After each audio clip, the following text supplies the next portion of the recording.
Hello नमस्कार दोस्तों, welcome to Manraj classes. आज की डेट है 31 अगस्त 2022। तो देख लेते हैं कौन कौन से करंट अफेयर्स आज हम डिस्कस करने जा रहे हैं। हमारा पहला करंट अफेयर होगा एक्सरसाइज वज्र प्रहार 2022 के बारे में। दूसरा आर्टिकल होगा नेशनल स्पोर्ट्स डे 2022। तीसरा आर्टिकल होगा पारेख नेशनल एजेंसी के बारे में, पारेख नहीं सॉरी परख। और चौथा आर्टिकल होगा डोम्ड आइस के बारे में। आगे बढ़ने से पहले एक छोटी सी रिक्वेस्ट, प्लीज हमारे चैनल को लाइक कीजिए, सब्सक्राइब कीजिए, शेयर कीजिए और बेल आइकन को दबा लीजिए ताकि आपको इम्पोर्टेंट अपडेट मिलते रहे। और हाँ, टेलीग्राम चैनल को भी ज्वाइन कर लीजिए। ठीक है, आगे बढ़ते हैं। तो हमारा पहला आर्टिकल है जी एक्सरसाइज वज्र प्रहार के बारे में। ये एक्सरसाइज वज्र प्रहार क्या है इसके बारे में पढ़ते हैं। देखिए, न्यूज में इसलिए आई है, ये एक्सरसाइज वज्र प्रहार कंडक्ट हो रही है कहाँ पर? आपकी बकलो, जो बकलो एक आपकी जगह है। एक ये कहाँ पे है? ये हिमाचल प्रदेश का जो शिमला है ना आपका डिस्ट्रिक्ट, तो वहां पे है, हिमाचल प्रदेश के बकलो में आपकी कंडक्ट हो रही है। ये किस किस के बीच में कंडक्ट होती है? इंपॉर्टेंट बात यह है कि कंडक्ट होती है इंडिया और यूएसए की, जो आपकी स्पेशल फोर्सेस होती है, जो किसी पर्टिकुलर मिशंस के लिए तैयार की जाती है, वो फोर्सेस उनके बीच में कंडक्ट हो रही है। ये कौन सा एडिशन था? 13वां एडिशन था। ये कुछ पॉइंट्स है जो ध्यान रखने वाले। किस किस के बीच में कंडक्ट होती है? यूएसए और इंडिया के बीच में कंडक्ट होती है। तो कहाँ पे कंडक्ट हुई? हिमाचल प्रदेश में। ये नहीं पूछेगा बकलो में कंडक्ट हुई, कहाँ पे कंडक्ट हुई। यही पूछेगा हिमाचल प्रदेश में कंडक्ट हुई, कहाँ पे कंडक्ट हुई। ठीक है, तो अब इसकी की हाईलाइट जान लेते हैं। अब देखो, सबसे पहले तो बात ही हर साल कंडक्ट की जाती है, एनुअल एक्सरसाइज है। इसे होस्ट कौन करता है? अब देखो, हर साल जब ये कंडक्ट की जाती है तो ये अल्टरनेटिवली होस्ट की जाती है। अब कंट्री, दो कंट्रियों के बीच में ये कंडक्ट हो रही है। एक तो यूएसए के बीच में कंडक्ट हो रही है, दूसरी आपकी इंडिया के बीच में कंडक्ट हो रही है। तो अल्टरनेटिवली यही दोनों देश आपके होस्ट करते हैं।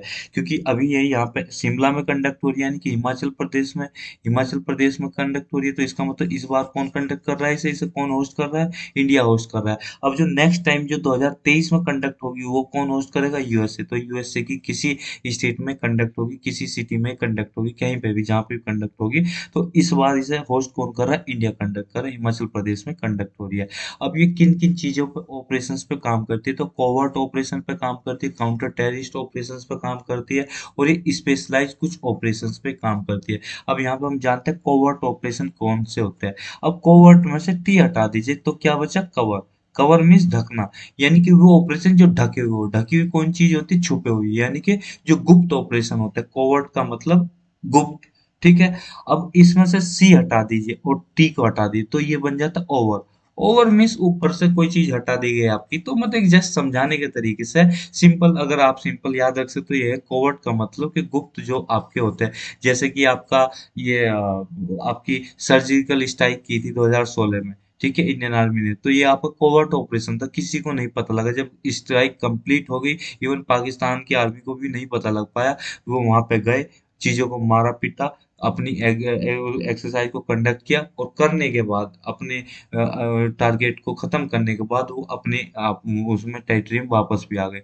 तब ये बहुत बड़ा हल्ला हुआ कि भाई ये क्या हो गया, और बहुत बड़ा हंगामा क्रिएट हुआ। तो इस तरह के जो ऑपरेशंस होते हैं, लुक छुप के जो ऑपरेशन हो, गुप्त ऑपरेशन कोवर्ट बोला जाता है।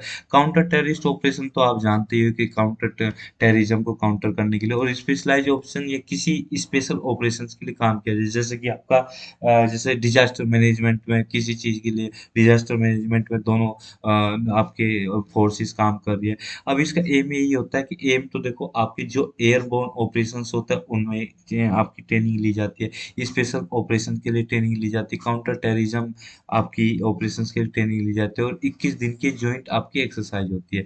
ठीक है, ये एक तरह की अच्छी अपॉर्चुनिटी है कि दोनों फोर्सेस एक दूसरे से सीखे जाने और एक दूसरे के बारे में मतलब कोऑपरेट कैसे करेंगे। जब एक दोनों एक्सरसाइज, अगर एक दोनों दोनों कंट्री एक दूसरे के साथ मिलकर काम करेगी, तो वो कैसे कोऑपरेट करेगी। क्योंकि देखो, हम जब किसी के साथ रहते हैं तभी हम जानते हैं ना कि दूसरे के साथ रह के कैसे जिया जाता है।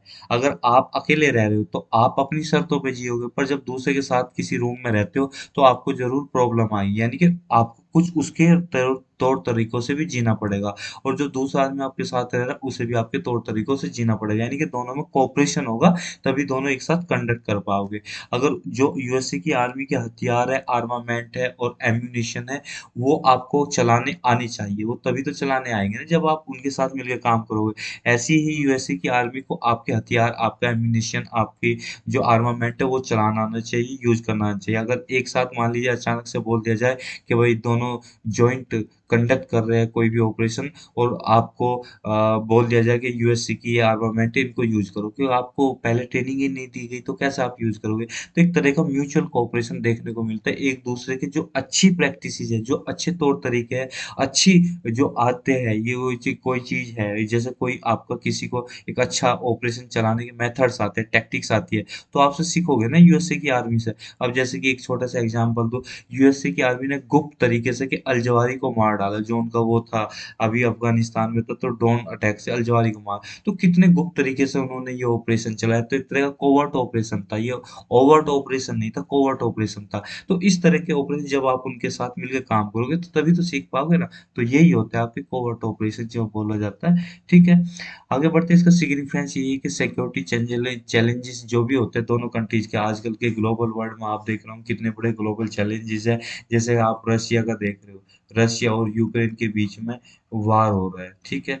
आप चाइना का दबदबा देख रहे हो, चाइना एक सुपर पावर बनने की कोशिश कर रहा है और ज्यादातर टेरिटरीज पर कब्जा करने की कोशिश करता है, ठीक है। आप यहाँ पे देख रहे हो कि श्रीलंका का क्या बुरा हाल हो गया, वो बैंकरप्ट हो गया, मतलब वो कितना बड़ा डिजास्टर है। पाकिस्तान को देख रहे हो आप, और आपकी जो आपकी अफ्रीकन कंट्रीज है उनमें देख रहे हो, और भी कई सारी कंट्रीज में बहुत सारे चैलेंजेस देख रहे हो।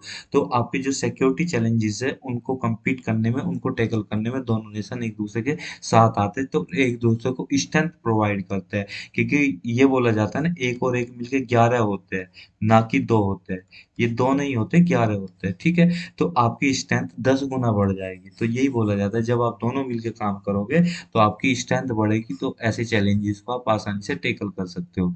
ठीक है, सोच के देखो, हमारा चाइना दुश्मन है, यानी कि हमारी एनिमी कंट्री है, पाकिस्तान भी एनिमी कंट्री है, मगर हम थोड़ी देर फोकस कर रहे हैं चाइना पे।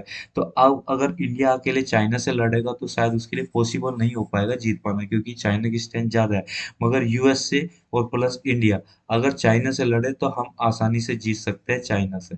ठीक है, चाइना को आसानी से काउंटर कर सकते हैं। तो यही होता है कि दो की स्ट्रेंथ आपकी 11 बन जाती है, one one plus one equal to 11 हो जाता है। तो वो एक ट्रेडिशनल बॉन्ड भी बनता है, क्योंकि जब आप मिलकर काम करते हो तो आपका भाईचारा बढ़ता है, कल्चर एक्सचेंजेस हो जाते हैं, कल्चरल जो ट्रेड्स होते हैं एक दूसरे की कम्युनिटी में, वो आपके एक्सचेंज होते हैं। तो इसमें एक भाईचारे का एक स्पिरिट बढ़ती है, ठीक है। और आपका बायलेटरल जो डिफेंस कोऑपरेशन बढ़ता है दोनों कंट्रीज के बीच में, तो ये चीजें इसमें बोली गई है। ठीक है, अब हम दूसरी एक्सरसाइज जान लेते हैं, जो इंडिया और यूएसए के बीच में दूसरी एक्सरसाइज होती है। एक होती है एक्सरसाइज ट्रम्प, टाइगर ट्रम्प। तो टाइगर ट्रम्प एक्सरसाइज होती है। अब यहाँ से आप ये समझ सकते हो, अगर आपको ध्यान ना आए कि टाइगर ट्रम्प कौन सी एक्सरसाइज होती है, तो आप इंडिया का बंगाल टाइगर, ठीक है, और आप यूएसए का डोनाल्ड ट्रम्प, तो दोनों ही मिलकर क्या बना देंगे, टाइगर ट्रम्प बना देंगे। तो अगर आपको ध्यान ना आए तो जस्ट एग्जाम्पल है, तरीका बताया याद करने का। आपको अच्छा लगे, आपका भी कोई अच्छा तरीका हो सकता है, मुझसे कई लाख गुना अच्छा तरीका हो सकता है, बस मैंने तो याद करने का तरीका बनाया। इंडिया का बंगाल टाइगर, बंगाल टाइगर हो जाएगा, ठीक है, और यूएसए का डोनाल्ड ट्रम्प, क्योंकि वहां का वो था ना ये, और हमारा बंगाल टाइगर फेमस है, वहां का डोनाल्ड ट्रम्प फेमस है। ठीक है, तो इसलिए आपका दोनों को मिलके क्या बन जाएगी, एक्सरसाइज टाइगर ट्रम्प बन जाएगी। एक तरह की ह्यूमैनिटेरियन असिस्टेंस प्रोवाइड करती है, यानी कि मानवीय सहायता प्रोवाइड करती है, डिजास्टर रिलीफ प्रोवाइड करती है, डिजास्टर रिलीफ में आपकी एक्सरसाइज आपकी ये करती है। ठीक है, एक दूसरी होती है कोप इंडिया एक्सरसाइज, तो ये आपकी एयरफोर्स की एक्सरसाइज होती है, दोनों कंट्रीज की एयरफोर्स मिलकर ये कोप इंडिया एक्सरसाइज कंडक्ट करते हैं। मालाबार एक्सरसाइज, इसको तो जानते हैं, इसमें India, USA, Japan, Australia, 4 country आपकी मिलकर मालाबार एक्सरसाइज कंडक्ट की। यहाँ पे देख रहे हो ना, ये आपका क्या हो गया, यूएसए हो गया, इंडिया हो गया, ऑस्ट्रेलिया हो गया, और आपका जापान हो गया। तो ये आपकी चारों कंट्री मिलकर इसको कंडक्ट करती है। एक रेड फ्लैग एक्सरसाइज होती है, रेड फ्लैग मल्टीलेटरल एयरफोर्स की एक्सरसाइज होती है। ठीक है, 4-5 एक्सरसाइज थी, आपने याद कर लिया, बहुत अच्छी बात है। अगला आर्टिकल हमारा नेशनल स्पोर्ट्स डे 2022 के बारे में। देखिए, नेशनल स्पोर्ट्स डे अभी सेलिब्रेट किया गया, कब सेलिब्रेट किया गया, 29 अगस्त को सेलिब्रेट किया गया नेशनल स्पोर्ट्स डे। अब इसे क्यों सेलिब्रेट किया जाता है, इसी दिन ही क्यों सेलिब्रेट किया जाता है, है। आप एक बहुत बड़े हॉकी के प्लेयर को जानते होंगे जिनका नाम है मेजर ध्यानचंद, ठीक है? इनको हॉकी का जादूगर भी बोला जाता है। ये हॉकी के जादूगर थे, मतलब जब ये खेलते थे तो जो हॉकी बॉल होती थी तो इनकी हॉकी को छोड़ती ही नहीं थी। तो इनकी हॉकी को ये भी कहा जाता है, ऐसा कहा जाता है कि इनकी हॉकी को तोड़ कर देखा गया कि इन्होंने चुंबक या कुछ इस तरह का मटेरियल तो हॉकी के अंदर फिट नहीं कर रखा जिससे इनकी बॉल अगर इनके टच में आ जाती थी तो कोई किसी की हिम्मत नहीं थी कि इनसे बॉल को चुरा ले, कहने का मतलब अपनी हॉकी के अंडर ले ले। तो इसलिए इन्हें हॉकी का जादूगर कहा जाता था, ठीक है? ये बहुत बड़े लेजेंडरी रहे हैं हमारे इंडिया के लिए, इवन पूरे वर्ल्ड के लिए, ठीक है? इन्हें मेजर ध्यानचंद कह लीजिए या आपके ध्यानचंद कह लीजिए, जिस भी प्यारे नाम से आप पुकारना चाहे उन्हें पुकार सकते हैं। तो इतने बड़े खेल के वो रहे हैं हॉकी के, और हमारा तो हॉकी स्पोर्ट्स वो है, हॉकी आपका नेशनल स्पोर्ट्स है। तो इस वजह से आपका नेशनल स्पोर्ट्स आपका हॉकी है, तो नेशनल स्पोर्ट्स को सेलिब्रेट करने के लिए, इनके जन्म दिवस को सेलिब्रेट करने के लिए, जो कि इनका जन्म हुआ था 29 अगस्त 1905 में, उस दिन को सेलिब्रेट करने के लिए, इनको ट्रिब्यूट देने के लिए, इनको श्रद्धा सुमन अर्पित करने के लिए हम नेशनल स्पोर्ट्स डे मनाते हैं, जिसको हिंदी में हम राष्ट्रीय खेल दिवस के नाम से भी जानते हैं। तो इसलिए हॉकी के लीजेंड है, इन्हें ट्रिब्यूट देने के लिए, इन्हें अपनी मतलब वो कहते हैं हिंदी में क्या बोलेंगे, सम्मान देने के लिए मेजर ध्यानचंद जी को, हॉकी के जादूगर को, इस दिन को हम क्या करते हैं, नेशनल स्पोर्ट डे सेलिब्रेट करते हैं। आगे बढ़ते हैं, ठीक है? अब इनके बारे में थोड़ा सा और जान लेते हैं। जो पहली बार नेशनल स्पोर्ट डे डिजाइनेट किया गया था और सेलिब्रेट किया गया था, कब सेलिब्रेट किया था? पहली बार 2012 में सेलिब्रेट किया गया था, जिसका नाम क्या पड़ा, इंडिया का नेशनल स्पोर्ट्स डे, ठीक है? 29 अगस्त 2012, ठीक है? 29 ऑफ अगस्त, ठीक, 2012 में पहली बार डिजाइनेट भी किया गया कि हम इस दिन को आपका नेशनल स्पोर्ट डे मानेंगे, और तब ये सेलिब्रेट भी किया गया। और इस दिन में क्या किया जाता है कि जो अच्छे प्लेयर्स होते हैं उनको हमारे प्रेसिडेंट साहब वो क्या करते हैं, स्पोर्ट्स अवार्ड प्रोवाइड करते हैं, स्पोर्ट्स अवार्ड डिस्ट्रीब्यूट करते हैं। कौन कौन से नाम से? जैसे मेजर ध्यानचंद खेल रत्न अवार्ड दिया जाता है, अर्जुन अवार्ड दिया जाता है, द्रोणाचार्य अवार्ड दिया जाता है, ध्यानचंद अवार्ड दिया जाता है इस ओकेजन पे, क्योंकि इनको सम्मान देने के लिए, इन्हीं के नाम से, ठीक है? ये आपका ओनर है, इनके नाम को ओनर देने के लिए, इनको ओनर देने के लिए। इसका सिग्निफिकेंस यही है कि आपका अवेयरनेस को प्रमोट करता है, जागरूकता को बढ़ाता है स्पोर्ट्स के बारे में। देखो स्पोर्ट्स दो तरीके से बहुत अच्छा है। एक तो अगर आप स्पोर्ट्स खेलोगे तो आप हेल्दी रहोगे, ठीक है? आपको बीमारियां कोसों दूर रहेगी, पहला तो सबसे पहला यही है। दूसरा यही है कि आपके माइंड का ओवरऑल डेवलपमेंट होता है, ठीक है? डेवलपमेंट होता है।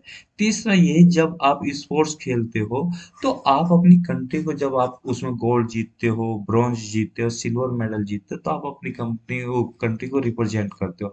आपकी कंट्री का पूरे वर्ल्ड में नाम होता है, आपका नाम होता है, ठीक है? तो इस तरह से क्या होता है कि मतलब आप समझ रहे होंगे मैं क्या कहना चाह रहा हूँ। तो अवेयरनेस इसी चीज के बारे में लाने की बात की जा रही है। यहाँ पे देखो फिजिकल एक्टिव रहने की बात की जा रही है कि अपनी लाइफ में जो आपकी लाइफ आपकी एकदम बिल्कुल सीडेंटरी लाइफ होगी, उसमें फिजिकल एक्टिविटी कम नहीं, वो कम बची हुई है, तो उस लाइफ को आपको एकदम एक्टिव बनाने के लिए आपका स्पोर्ट्स को प्रमोट करने की बात की जा रही है। दूसरा, इससे कंट्री को भी फायदा होगा, ठीक है? तो ये सब चीजें, तो इस वजह से गवर्नमेंट क्या करती है, आपका अवेयरनेस लाने के लिए प्रोग्राम चलाती है, ऐसी इवेंट को ऑर्गेनाइज करती है, सेमिनार्स रखती है, जिससे कि अवेयरनेस आ सके हमारे यूथ में, और हम नेशनल स्पोर्ट्स डे की सिग्निफिकेंस को भी जान सके।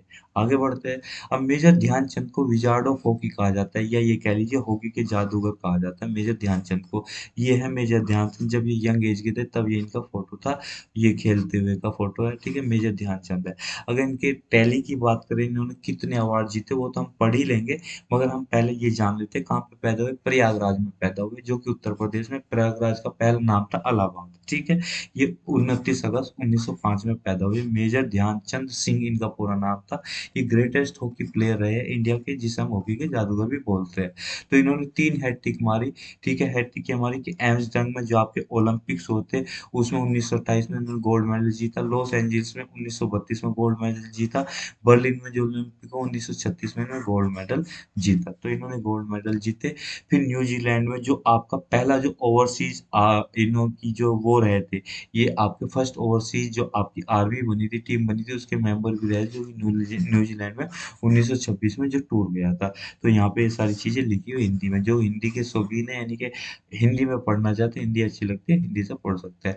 मेजर ध्यानचंद ने लगभग, अगर ये कहा जाए कि कितने इंटरनेशनल गोल किए, लगभग 400 से ज़्यादा उन्होंने गोल किए इंटरनेशनल अपने करियर में, 1926 से लेकर 1948 तक का, जो कि आपका कितने साल का हो गया, लगभग 15 8 5 23, यानी कि 23-24 साल का, यानी कि ये 22-23 साल का आपका इनका करियर रहा है। ठीक है, जिसमें इन्होंने लगभग 1000 से पूरे, अगर टोटल करियर की बात की जाए, 1000 से ज़्यादा इन्होंने गोल किए।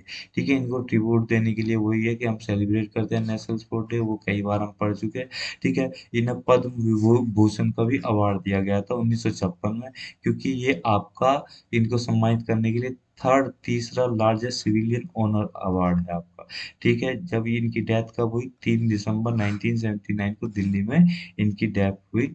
ये फिसल गए थे, हैविंग स्लिप इनटू ए कोमा, यानी कि कोमा हुई, फिसल, अब क्या हुआ ये तो आप पढ़ सकते हैं, बस ये मान लीजिए 3 दिसंबर 1979 को इनकी दिल्ली में डेथ हो गई थी। अगला आर्टिकल हमारा पार्क के बारे में, ये आपकी एक तरह की इम्प्लीमेंटिंग एजेंसी है, आप किसे इम्प्लीमेंट करती है हम जानेंगे। देखिए, गवर्नमेंट ने क्या हुआ था, जब आपकी न्यू एजुकेशन पॉलिसी लेकर आए थे 2020 में, उसमें ये बोला था, उसी का ये पार्ट है, एक नई रेगुलेटर की तरह काम करेगी। नया रेगुलेटर कौन है, ये है पारेख, यानी कि नई इम्प्लीमेंटिंग एजेंसी। अब ये किसे इम्प्लीमेंट करेगी, ये इम्प्लीमेंट एक तरह से यूनिफॉर्मिटी को एक वो करने की, सस्टेन करने की कोशिश करेगी। अब यूनिफॉर्मिटी यानी कि एक तरह की बराबरी किस चीज में लेके आएगी, एक जैसी चीज को रखेगी किस चीज में, जितने भी बोर्ड आपके एग्जाम होते हैं, जैसे आपका वेस्ट बंगाल का बोर्ड हुआ, झारखंड बोर्ड बोर्ड हुआ, छत्तीसगढ़ का बोर्ड हुआ, कोलकाता ये आपका महाराष्ट्र बोर्ड हुआ, उत्तर प्रदेश बोर्ड हुआ, आपका सीबीएसई बोर्ड हुआ, आईसीएसई बोर्ड हुआ, जितने भी बोर्ड है हर एक की अपनी मार्किंग स्कीम अलग है, सिलेबस थोड़ा अलग है, हर एक चीज का अलग है, मार्किंग इवैल्यूएशन का अलग है, और आपका एग्जाम देने का पैटर्न अलग है, और करिकुलम बिल्कुल हर एक बोर्ड का अलग है। तो बोर्ड का करिकुलम अलग, मार्किंग स्कीम अलग, इवैल्यूएशन का तरीका अलग, टाइमिंग अलग एग्जाम की, तो हर एक का रिजल्ट भी अलग आता है। मान लो कोई बच्चा किसी बोर्ड में, यानी कि सीबीएसई बोर्ड में आपका मान लीजिए 96% ला रहा है, तो वो ही आपका पैटर्न अगर हम यूपी बोर्ड में देखें तो वहाँ पे आपको 86 का मिलेगा, यानी कि 10% उसके मार्क्स घट जाएंगे। तो इसका मतलब ये नहीं है कि ये बच्चा जो यूपी बोर्ड से आपके 86 मार्क्स लाया है, ये आपका कमतर है, यानी कि कमजोर है सीबीएसई बोर्ड वाले बच्चे से, नहीं। तो यहाँ पे डिफरेंस आ जाता है मार्किंग स्कीम का, सब्जेक्ट्स का, करिकुलम में आपने कौन से सब्जेक्ट्स लिए हुए हैं। यूपी बोर्ड में अभी भी आपका बहुत पुराना बोर्ड वही चल रहा है, उसमें करिकुलम चेंज नहीं हुआ है, जबकि सीबीएसई बोर्ड में थोड़ा एडवांसमेंट आया है, उसमें ऐसे कोर्स डाल दिए गए जिनमें आपके काफी हद तक मार्क्स बहुत अच्छे मिल जाते हैं, जबकि यूपी बोर्ड में अभी भी आपको राइटिंग बेस्ड और आपका परफॉर्मेंस बेस्ड मार्क्स मिलते हैं। तो इसलिए थोड़ा सा उसमें मार्क्स को आपका फैच करना मुश्किल हो जाता है यूपी बोर्ड में। तो ये जस्ट मैंने कंपैरिजन की सीबीएसई बोर्ड में और आपका यूपी बोर्ड में। ठीक है, तो ये कंपैरिजन और बाकी बोर्ड्स में भी की जा सकती है, ऐसा ही हाल बाकी बोर्ड के तुलना में भी है। तो ये रेगुलेटर इसको सब चीज को यूनिफॉर्म बनाएगा, सबको एक प्लेटफॉर्म पे सारे बोर्ड के बच्चों को एक एक ही प्लेटफॉर्म पे लाके खड़ा करेगा। कौन खड़ा करेगा, कौन नया रेगुलेटर होगा, जो रेगुलेटिंग बॉडी होगी, उसका नाम है पारेख। अब ये पारेख आशा पारेख का कोई रिलेटिव नहीं है, आशा पारेख का रिलेटिव नहीं है। तो ये पारेख है, इसकी फुल फॉर्म है, ये पारेख आपका पूरी एक वो बनाई गई है, ये वो पूरा एक फ्रेज है, वो बनाई गई, उनके इनिशियल वर्ड लिए गए। तो पारेख की फुल फॉर्म है performance assessment review and analysis of knowledge and holistic development. P Parekh का परफॉर्मेंस हो गया, असेसमेंट का ए हो गया, रिव्यू का आर हो गया, एनालिसिस का ए हो गया, नॉलेज का के हो गया, होलिस्टिक डेवलपमेंट का एच हो गया। डेवलपमेंट, होलिस्टिक डेवलपमेंट पूरा यहाँ पे एक वर्ड काउंट किया गया है। तो यहाँ से बढ़ के क्या निकल के आया, आपका पारेख वर्ड निकल के आया। ठीक है, तो परफॉर्मेंस को असेस करना, रिव्यू करना, एनालिसिस करना नॉलेज का, और किसके लिए करा जा रहा है सब कुछ, कि पूरा होलिस्टिक डेवलपमेंट हो सके, बच्चे का ओवरऑल डेवलपमेंट हो सके। ठीक है, और मान लीजिए यूपी बोर्ड में आपका मान लीजिए 4 सब्जेक्ट पे ध्यान दिया जा रहा है, इंग्लिश पे और पीसीएम पे, फिजिक्स केमिस्ट्री मैथ पे ध्यान दिया जा रहा है, जबकि सीबीएसई बोर्ड में आपका सारे ह्यूमैनिटीज वाले कोर्सेज पे भी ध्यान दिया जा रहा है, पीसीएम वाले कोर्सेज पे भी ध्यान दिया जा रहा है। एक एग्जांपल मैं अपना देता हूँ, मैं यूपी बोर्ड से पढ़ा हूँ, तो मेरे टाइम में क्या था, आपका आप एक ही सब्जेक्ट ले सकते थे, या तो पीसीएम ले सकते थे या आप पीसीबी ले सकते थे, यानी कि बायोलॉजी ले सकते थे। मेरा मन ये था मैं बायोलॉजी भी लूँ, मैथ भी लूँ, क्योंकि मेरे अंदर इतनी कैपेबिलिटी थी, मैं मैथ और बायोलॉजी को दोनों को कंबाइन करके चला सकता था। तो मेरे पास दो ऑप्शन होते, मैं आपका मेडिकल फील्ड में भी जा सकता था और इंजीनियरिंग फील्ड में भी जा सकता था।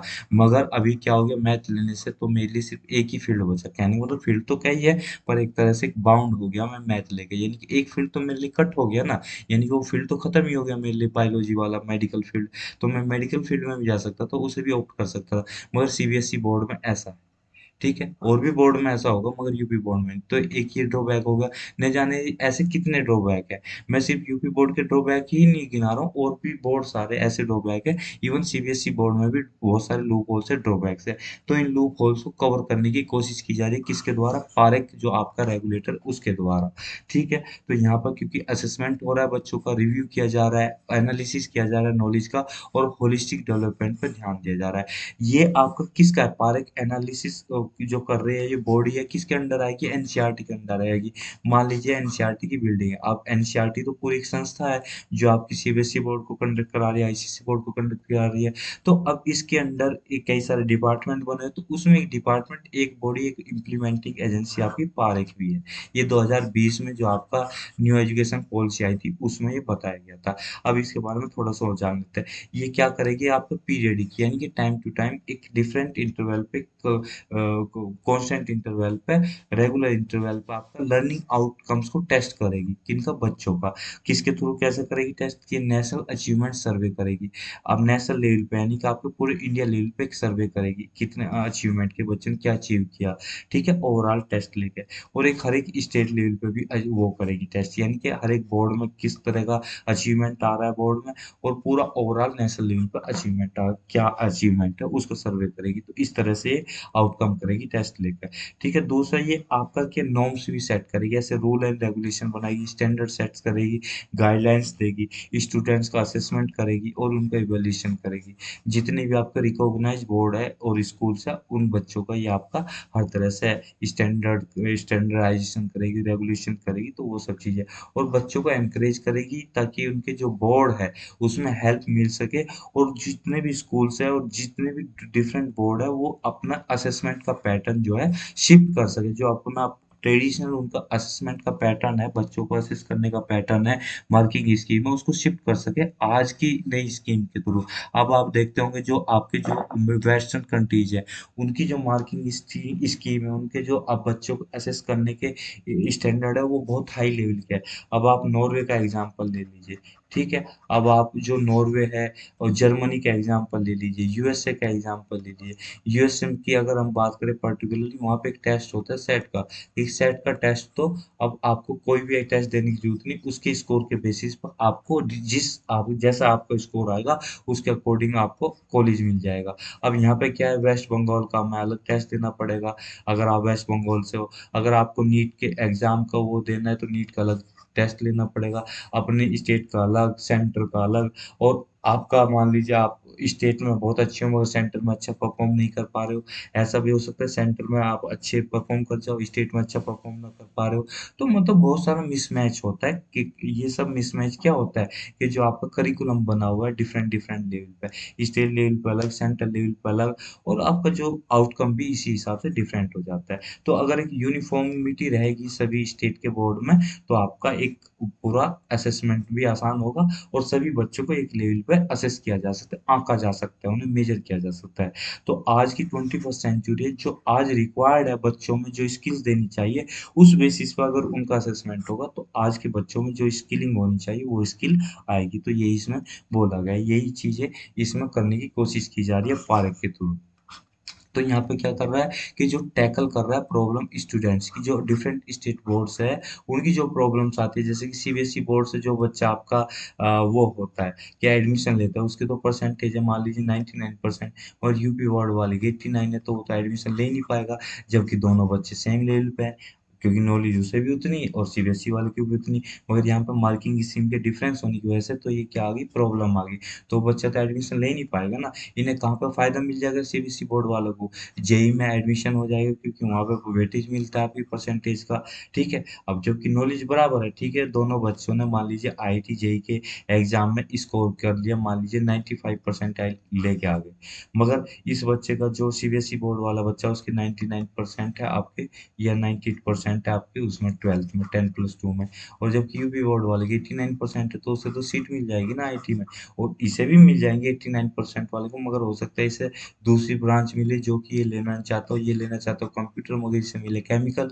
ये एडमिशन लेना चाहता हो आईआईटी दिल्ली में, मगर इसे मिल जाए कोई ऐसा कॉलेज जो इसे पसंद ना हो। जैसे कि मान लिया आईआईटी मंडी मिल गया, यार ये बंदा है दिल्ली का, ये सोचा था मैं आईआईटी दिल्ली मिल जाए तो मेरा घर भी दिल्ली में ही और मैं अच्छा रहेगा, या आईआईटी रोड की मिल गया, नो डाउट इसको कॉलेज अच्छा है, मगर ये नहीं चाहता वहाँ पे जाना। तो कहाँ पे डिफरेंस आ गया, परसेंटेज की वजह से।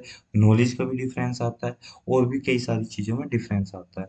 तो यहाँ पे यही चीज़ है कि अगर ये है जो पार्क की वजह से क्या होगा, एक डेवलपमेंट होगा, और ये इम्प्लीमेंट कर सकेगी टेक्निकल स्टैंडर्ड्स को, और डिजाइन दे सकेगी, एक अच्छा कंडक्ट, जो डिजाइन इनका कंडक्ट कर सके, एनालिसिस कर सकेगी और रिपोर्ट कर सकेगी आपके सीबीएसई बोर्ड को, या कोई से बोर्ड हो उसमें चीज़ों को रिपोर्ट कर सकेगी आपके डिफरेंट स्कूल एजुकेशन से जो इनके सर्वे आते हैं, उन सब चीज़ों को बता सकेगी कि हाँ देखो, हर एक स्टेट लेवल पे ये आउटकम आ रहा है, तो इनमें हमें सुधार करने की जरूरत है।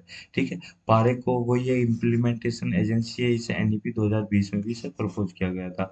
ठीक है, एक तरह का कंपोनेंट है कि इसका वर्ल्ड बैंक का जो स्टार प्रोजेक्ट चलाया जा रहा है कि क्वालिटी और गवर्नेंस, जो स्कूल एजुकेशन है उसमें क्वालिटी को इम्प्रूव करने के लिए, गवर्नेंस को इम्प्रूव करने के लिए, जो स्टार प्रोजेक्ट है वर्ल्ड बैंक का, उसके द्वारा चला है, उसका भी एक कंपोनेंट है पारिक, जो स्कीम है पारिक इम्प्लीमेंट एजेंसी है, उसका एक तरह से कंपोनेंट है। ठीक है, तो डिफरेंट स्टेट और डिफरेंट जो सेंट्रल बोर्ड होते हैं वो आपके डिफरेंट स्टैंडर्ड्स को इवेलुएट, बच्चों को इवेलुएट करने के लिए फॉलो करते हैं। तो इससे क्या है, डिस्पैरिटी आ जाती है स्कोर में, और कंफ्यूजन होता है, अलग अलग बच्चों में एडमिशन क्राइटेरिया कंफ्यूजन क्रिएट हो जाता है। ठीक है, अगला आर्टिकल हमारा जोम्बी आइस के बारे में। जोम्बी आइस क्या है, देखिए अभी क्या हुआ है, आप जानते हो ये है ग्रीनलैंड। ग्रीनलैंड क्या है, आइस है पूरा वहाँ पे। ठीक है, आदमी भी रहते हैं, ऐसा नहीं है कि आदमी नहीं रहते, मगर वहाँ पे मैक्सिमम आइस है। अब बहुत सारे बड़े बड़े ग्लेशियर है। अब ग्लेशियर का एक छोटा सा हिस्सा है जिसे हम क्या कह रहे हैं, जोम्बी आइस बोल रहे हैं। ठीक है, जोम्बी आइस ये क्या है, जो बड़े ग्लेशियर से छोटा सा हिस्सा वहां से अलग हो गया है, मतलब दूर हो गया है। ठीक, अब इसी को ही हमने दूसरा नाम दे दिया, डूम्ड आइस दे दिया। अब इसे डूम्ड आइस क्यों कहा गया उसके बारे में जानेंगे। तो ये जोम्बी आइस जो थोड़ा सा आपको ग्रीनलैंड के बड़े ग्लेशियर से अलग हो गया है, ये कहा जा रहा है जोम्बी आइस जो है, ये आपका जो सी का लेवल लगभग 10 इंच तक बढ़ा देगा। 10 इंच का मतलब हो गया कि अगर 1 फीट की हम बात करें, 1 फीट बराबर होता है 12 इंच। अगर इसमें -2 कर दिए, यानी कि 1 फीट में से आप 2 इंच कम कर दे, तो लगभग 1 फीट के लगभग ये आपका सी का लेवल बढ़ा देगा। ठीक है, तो इसीलिए इसे कहा गया है कि अब आपका देखो, सी का लेवल लगभग 1 फीट बढ़ जाए तो कितनी बड़ी आपका डिजास्टर आएगा। ठीक है, जो आपकी आपकी जो कोस्टल कंट्रीज है, कितना बड़ा वहाँ पे डिजास्टर देखने को मिलेगा क्लाइमेट चेंज की वजह से। तो जोम्बी आइस को आपका क्या गया, डूम्ड आइस भी बोला गया। डूम्ड आइस इसलिए बोला जा रहा है कि प्रॉब्लम ये है कि ये दोबारा से उससे अटैच नहीं हो सकती, उस ग्लेशियर से। क्यों? क्योंकि यहाँ पे लिखा है ना, no longer getting replenished by the parent glacier, कि जब आइस पड़ती है पेरेंट्स ग्लेशियर से, जो आइस आती है इसको दोबारा से रिप्लेनिश कर दे। मान लीजिए जोम्बी आइस क्या है, ये तो पिघल रहा है। अब जो पीछे से आइस आ रही है, ये तो पिघल चुका। मान लीजिए ग्लेशियर, यहाँ पर देखिए अगली स्लाइड में, ये आपका, ये पहला ग्लेशियर है। अब ये पिघल के इतना रह गया, जो ऊपर आप डॉटेड लाइन देख रहे हैं ना, ये आपका पिघल गया। तो अब जो पहला ग्लेशियर था, ये आपका पूरा ग्लेशियर था, और ये इतना पार्ट आपका पिघल गया। तो अब इस ग्लेशियर से जो आइस पिघलेगी, इसको रिप्लेनिश कर दें, यहाँ पे भर जाए आइस, यानी कि दोबारा से उतना का उतना ही हो जाए जितना पहले था पिघलने से पहले। तो ये रिप्लेनिश नहीं हो पा रहा है, तो यही इसमें बोला गया है कि रिप्लेनिश नहीं कर पा रहे इसको। तो यहाँ पे जो ये बोला है ना कि no longer getting replenish by the parent glacier, कि पेरेंट ग्लेशियर इसको रिप्लेनिश नहीं कर पा रहा है, इसकी जो क्षतिपूर्ति है वो नहीं कर पा रहा है। जो नई आपकी आइस आ रही है वो रिसीव करके ये पूरी तरह से वो नहीं बन पा रहा है पहले जैसा। तो इसलिए इसको डूम्सडे बोला जा रहा है। डूम्सडे इसलिए बोला जा रहा है कि अगर ये पिघलता है तो इसके पिघलने की वजह से जो आइस का वो समुद्र का लेवल है लगभग आपका 10 इंच के लगभग बढ़ जाएगा। तो 10 इंच के लगभग बढ़ने का मतलब जानते हैं कि बहुत बड़ा तबाही आना। तो ये बोला गया dooms ice is melting from the climate change will inevitably raise sea level, क्योंकि ये पक्का आपका इनएविटेबली जिसको रोका ना जा सके वो सी लेवल को राइज करेगी। इसका इम्पैक्ट यही होगा कि इसका इम्पैक्ट ये बताया जा रहा है कि जितना आपका ग्लेशियर के जो ग्रीन आइस की शीट्स है उसके मेल्ट होने से जितना आपका सी लेवल बढ़ता ना उसका दुगना सी लेवल आपका ये आपका डोम्स आइस या जोम्बी आइस बढ़ा देगी। तो ये बस खतरा है, ये चिंता की बात है। ये पिक्चर में आपने देख लिया, ये जोम्बी आपका आइस जो आपको देख रहे हो वो है, ये आपका ग्रीनलैंड है। यहाँ पे कहीं पे आपका ये ग्लेशियर पिघल रहा है, यानी कि जो डूम्स आइस है वो पिघल रही है। ठीक है, अब आगे इसमें बढ़ते हैं। यहाँ पे आप पिक्चर में देख ही रहोगे, ये पिक्चर है। पहले मान लीजिए ये पिघला, ठीक है, ये पिघल के जो आपकी स्नो लाइन है पहले मान लीजिए यहाँ पे थी, ये पिघला इतना पोर्शन, ठीक है, 2000 से 2019 के बीच में पिघला। अब ये स्नो लाइन ऊपर बढ़ी तो अब इतना पोर्शन ये वाला पिघलेगा। अब ये फिर जब ये पिघल जाएगा ये ऊपर बढ़ेगा, तो इस तरह से नई लाइन बढ़ती जा रही है, ऊपर को बढ़ती जा रही है। ठीक, तो पिघलता जा रहा है क्योंकि रिप्लेनिश नहीं हो पा रहा ना, इसकी जगह नई आइस नहीं आ पा रही ताकि इसको मान लीजिए तो पिघल गया, पर इसकी जगह नई आइस तो आनी चाहिए ना ताकि ये उसी फॉर्म में रहे, तो वो रिप्लेनिश नहीं हो पा रहा है। ठीक है, तो देखो ये आप डॉटेड दिखा रहे हैं, तो इस तरह से ये घटता हुआ चला जा रहा है साइज में। तो इससे जो घटने से आपका लेवल बढ़ेगा समुद्र का, वो ही बहुत चिंता का विषय बना हुआ है। तो ये थी आज का हमारा सेशन। इस सेशन में इतने। Thank you very much for discuss.